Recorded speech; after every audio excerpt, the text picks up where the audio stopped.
আসসালামু আলাইকুম এভরিওয়ান, সবাই কেমন আছেন? আশা করি ভালো আছেন।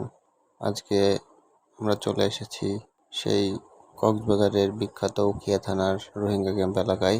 রোহিঙ্গা আসলে কি, বা রোহিঙ্গা শরণার্থী কাদেরকে বলা হয়? মায়ানমারের রাখাইন রাজ্য থেকে বাস্তুচ্যুত হয়ে বাংলাদেশে আশ্রয় নেওয়া রোহিঙ্গা জনগোষ্ঠীর সদস্যদের রোহিঙ্গা শরণার্থী বলা হয়।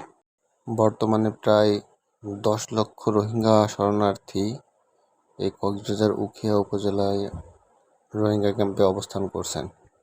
এই ক্যাম্পে আপনারা আসলে দেখতে পারবেন অসংখ্য রোহিঙ্গা, যাদের ছোট ছোট ঘরবাড়ি রয়েছে এবং তারা খুব কষ্টে জীবনযাপন করছে এবং তারা তাদের জীবন নির্বাহের জন্য রাস্তার পাশেই বিভিন্ন প্রকার জিনিসপত্রের দোকান দিয়েছে।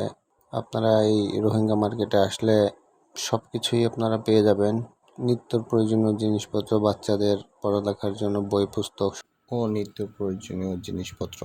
আর আপনারা কারা রোহিঙ্গা ক্যাম্পে আগে এসেছেন অবশ্যই কমেন্টে জানিয়ে যাবেন, এবং যারা ক্যাম্পে আসতে চান তারাও কমেন্ট বক্সে জানিয়ে যাবেন।